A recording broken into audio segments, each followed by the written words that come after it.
Hello friend. तो इस video में हम लोग CDP जो 15 दिसंबर को जो एग्ज़ाम हुआ वो आज आप लोग के बीच पेपर 2 लेकर उपस्थित है। देखिए पेपर 2 CDP का क्वेश्चन आप लोग के बीच मिलने वाला है।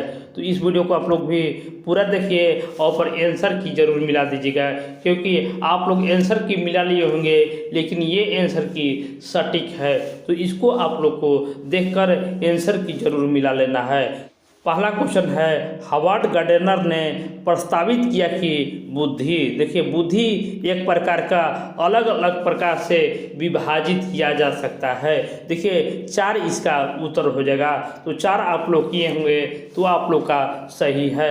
बस ऑनलाइन की तरह बताया जा रहा है ताकि आप लोग अपना सटीक आंसर मिला लें। प्रगतिशील शिक्षा क्या है? प्रगतिशील शिक्षा क्या है? देखिए शिक्षा के प्रति एक दृष्टिकोण जो व्यक्ति शिक्षा और छात्र केंद्रित कक्षाओं पर जोर देता है, ये आप लोग का सही जवाब था। तीसरा क्वेश्चन था कि अभिकथन था, माध्यमिक विद्यालय में लड़कियां अक्सर चुप रहती हैं और कक्षा चर्चा में उनकी गैर भागीदारी हो सकती है। देखिए चुप तो रह सकती हैं लेकिन उनकी गैर भागीदारी नहीं होगा, तो ये आप लोग का अभिकथन गलत है। देखिए अभिकथन गलत होता है तो कारण भी गलत होता है, ये आप लोग जानते हैं। इसलिए इसका जो उत्तर जो हो जाएगा ऑप्शन 3, देखिए ए और आर दोनों गलत है, ये आप लोग का उत्तर हो जाएगा। देखिए चौथा प्रश्न है, मूल्यांकन की प्रकृति, मूल्यांकन की प्रकृति होनी चाहिए और मूल्यांकन कार्य होना चाहिए। तो देखिए ये होगा गतिशील और प्रामाणिक। मूल्यांकन की प्रकृति जो होता है वो गतिशील और प्रामाणिक होता है। बस आंसर आप लोग को मिला लेना है। देखिए नेक्स्ट है, ऐसा उपयुक्त माना जाता है कि अधगम के लिए आकलन करते समय मानकीकृत परीक्षणों पर निर्भर नहीं रहना है। देखिए मानकीकृत यहाँ पर निगेटिव है लेकिन नहीं है, 2 बार निगेटिव आ जाए तो पॉजिटिव हो जाता है। तो इसका देखिए फिर दूसरा है, कारण है निष्कर्ष संदर्भित परीक्षण को प्राप्त अंकों के तुलना का निर्धारण प्रदर्शक मानक से की जाती है। दोनों में मानक है इसलिए दोनों सही है, ए और आर दोनों सही है, आर ए की सही व्याख्या नहीं करता है। देखिए ये दोनों सही है लेकिन आर ए की सही व्याख्या नहीं करता है। निम्नलिखित में से कौन सा ऐसा प्रश्न का उदाहरण है जो छात्रों के विश्लेषणात्मक कौशल को बढ़ावा देता है? देखिए ये कौशल को बढ़ावा देता है, ये हो जाएगा स्तनधारियों ने अपने वातावरण में कैसे अनुकूलित किया है, ये आप लोग का विश्लेषणात्मक कौशल को बढ़ावा देता है। आंसर मिलाते चलिएगा। वैसी कक्षा में विभेदित निर्देश का पालन नहीं करता है और सम्वेषण एक नीति है जो एक सीखने के लक्ष्यों को, रणनीतियों और मूल्यांकन विधियों को प्रदान करने के समान अवसर पर जोर देता है। देखिए ये होगा ए और आर दोनों गलत है, ए और आर दोनों गलत है। और नेक्स्ट क्वेश्चन है, व्यक्ति प्रथम भाषा का उपयोग जैसे अधिगम अक्षम छात्राओं के बजाय अधिगम अक्षमता वाले छात्रों को संबोधन करने के लिए उपयोग करना होता है। देखिए ये होगा सम्मेलन के मानवाधिकार दृष्टिकोण के अनुरूप होता है। 9वां क्वेश्चन देखिएगा, दृष्टिबाधित बच्चों को ज़रूरत को पूरा करने के लिए सहायक तकनीकी उपकरण का उदाहरण में क्या शामिल है? इसका जो उत्तर होगा देखिए ए सही होगा, बी सही होगा और सी सही होगा, इसलिए ए बी सी इस प्रश्न का सही जवाब होगा। नेक्स्ट है, स्वलीनता वाले व्यक्तियों में सम्वेषण का समर्थन करने के लिए उपयुक्त माना जाता है। देखिए उपयुक्त माना जाता है, उत्तर होगा ठोस शाब्दिक और सुसंगत भाषा का प्रयोग करना चाहिए। देखिए हमने आप लोग को ट्रिक दिया था NNYY, यानी पॉजिटिव हो तो पॉजिटिव आंसर और निगेटिव हो तो निगेटिव आंसर, उससे आप लोग को बहुत सारा सही हुआ होगा। नेक्स्ट क्वेश्चन देखिएगा, कक्षा में प्रतिभाशाली और रचनात्मक बच्चों की ज़रूरत को पूरा करने के लिए क्या महत्वपूर्ण है? क्या महत्वपूर्ण है? देखिए इसका जो उत्तर आप लोग के बीच होगा, उन्हें सीखने की प्रक्रिया में व्यस्त रखें, उनकी दिलचस्पी बनाए रखें। छात्राओं कक्षाओं में छात्रों की असफलता में शिक्षिकाओं को किस प्रकार निपटना चाहिए। देखिए, वह अपनी खुद की शैक्षणिक रणनीतियों को आलोचनात्मक परीक्षण करके, यानी बच्चा अगर गलती करे तो वह बच्चे की गलती नहीं है, टीचर की गलती है। इसलिए ये हो जाएगा, अपनी खुद की शैक्षणिक रणनीतियों पर आलोचनात्मक परीक्षण करके इससे निपटना चाहिए।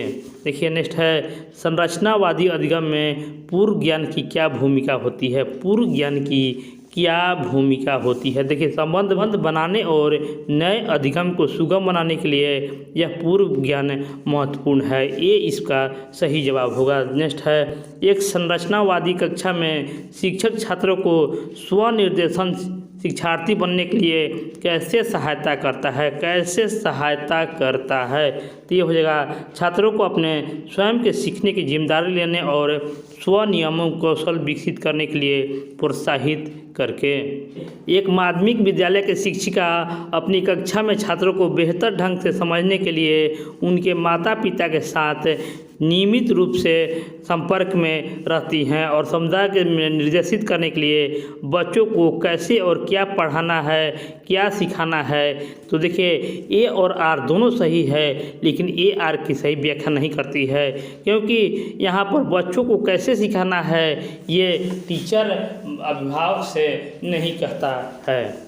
नेक्स्ट है, शिक्षार्थियों की समस्या समाधान कौशल को उन्नत करने के लिए शिक्षकों को प्रोत्साहित करना चाहिए, जिससे और शिक्षार्थियों के बीच चिंतन को बढ़ावा देना चाहिए। तो यह होगा विश्वास, दृढ़ता और पारस्परिक। यहाँ पर उत्तर हो जाएगा अन्वेषण अधिगम में छात्र विचारों की खोज और हेर फेर के माध्यम से दुनिया में लगातार नई खोज करते हैं। ये आप लोग का उत्तर हो जाएगा। यह महसूस करते हुए कि वह विज्ञान कक्षा में ध्यान नहीं दे रहा है, इसलिए वह संप्रत्यय को समझने में असमर्थ है। रमेश कक्षा में सबसे आगे बढ़ने का फैसला करता है ताकि वह ध्यान केंद्रित कर सके। रमेश सीखने के लिए किस रणनीति का उपयोग कर रहा है। देखिए, ये 14 तारीख को क्वेश्चन आ चुका है। 14 तारीख को क्वेश्चन आया था, उत्तर हो गया था अधिसंज्ञान। इसी पर आधारित क्वेश्चन था, हूबहू नहीं है, लेकिन इसी पर क्वेश्चन है, लेकिन आंसर वही है। देखिए, आंसर वही है आप लोग को मिला था। देखिए, 19वां क्वेश्चन है, इस संज्ञान के संदर्भ में भावनाओं के बारे में निम्नलिखित में से कौन सा कथन सही है। देखिए, हमने बताया था वाई, तो जो देखिए पॉजिटिव है तो पॉजिटिव आंसर। अधिगम पर भावनाओं का प्रभाव को हमेशा एक संयोजी होता है। जिस भी प्रकार का भावना हो उसका अधिगम पर केवल सकारात्मक प्रभाव पड़ता है, और देखिए सभी नेगेटिव है, इसलिए 3 इसका सही जवाब होगा। नेक्स्ट है, शिक्षक छात्रों में आंतरिक प्रेरणा कैसे बढ़ा सकता है। तो सीखने का आनंद पैदा करके शिक्षक आंतरिक प्रेरणा बढ़ा सकता है। निम्नलिखित में से कौन सा कथन आंतरिक और बाह्य अभिप्रेरणा के बीच संबंध का सही कारण है। देखिए, संबंध का आंतरिक और बाह्य का कारण है। देखिए, उत्तर 3 होगा। आंतरिक और बाह्य अभिप्रेरणा में एक दूसरे से जटिल तरीक़ा से अंतःक्रिया कर सकती हैं, जिसमें एक प्रकार की अभिप्रेरणा दूसरे को प्रभावित करती है। देखिए, उन बच्चों को एकेडमिक प्रदर्शन और बौद्धिक क्षमताओं को धीरे धीरे सुधार आता है जो वंचित परिवेश से छोड़कर स्मृत परिवेश में प्रवेश करते हैं। उपयुक्त तर्क के मुख्य रूप से विकास के निम्नलिखित में से किस बहुत की ओर इशारा करता है। ये हो जाएगा आनुवांशिक बनाम पर्यावरण इसका सही जवाब होगा। निम्नलिखित कथनों को पढ़िए। जब हम बचपन को एक श्रेणी के रूप में देखते हैं तो हम जेंडर, जातीयता, सामाजिक वर्ग के संबंध में बच्चों के बीच सामाजिक और सांस्कृतिक अंतर को खो देते हैं। देखिए, ये कोई गलत है।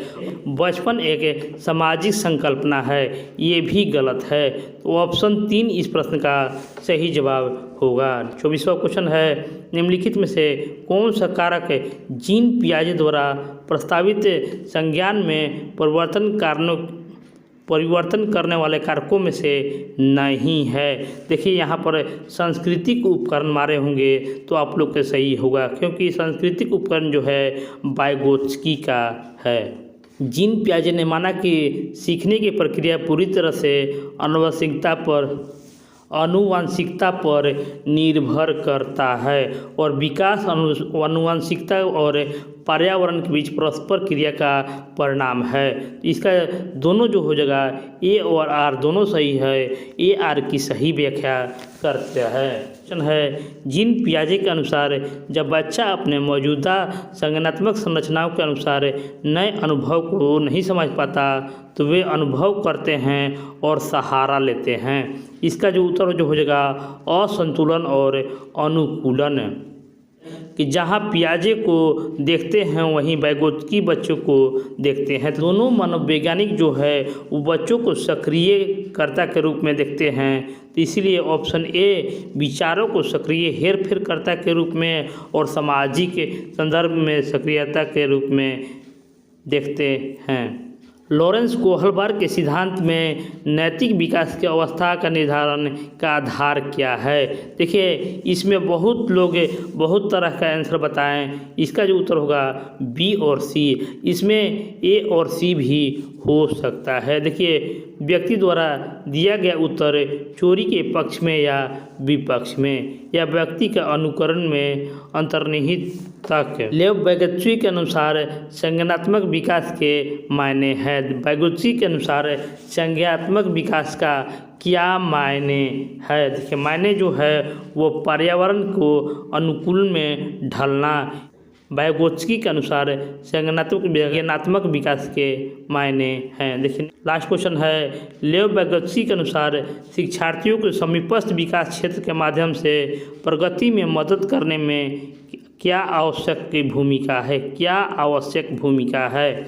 ये देखिए अधिक जानकार अन्य जो है वो अधिक महत्वपूर्ण भूमिका है। तो देखिए इस वीडियो को आप लोग को लाइक कर देना है, शेयर कर लेना है और चैनल को सब्सक्राइब कर देना है, क्योंकि इससे सभी सही आंसर मिला सके और इस वीडियो को आगे भेज सके। मिलते हैं नेक्स्ट वीडियो में, धन्यवाद।